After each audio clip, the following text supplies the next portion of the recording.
আমরা অনুরোধ করব স্বামী বিবেকানন্দ এবং মা সরস্বতীর প্রতিকৃতিতে পুষ্পার্ঘ্য নিবেদনের মাধ্যমে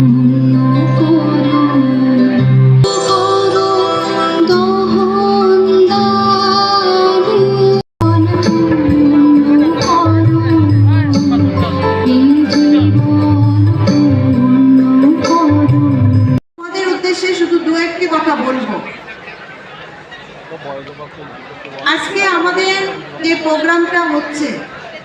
আজকে তোমরা মাধ্যমিক এবং উচ্চ মাধ্যমিক পরীক্ষা উত্তীর্ণ হয়েছে, এইটাই কিন্তু তোমাদের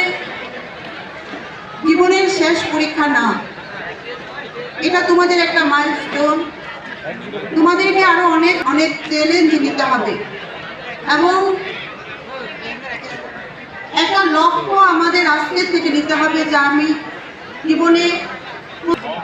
এই যে একটা লক্ষ্য, জীবনকে প্রতিষ্ঠিত করতে গেলে আমার পড়াশোনার যেমন দরকার আছে, একটা ভালো রেজাল্ট যেমন আমার দরকার আছে,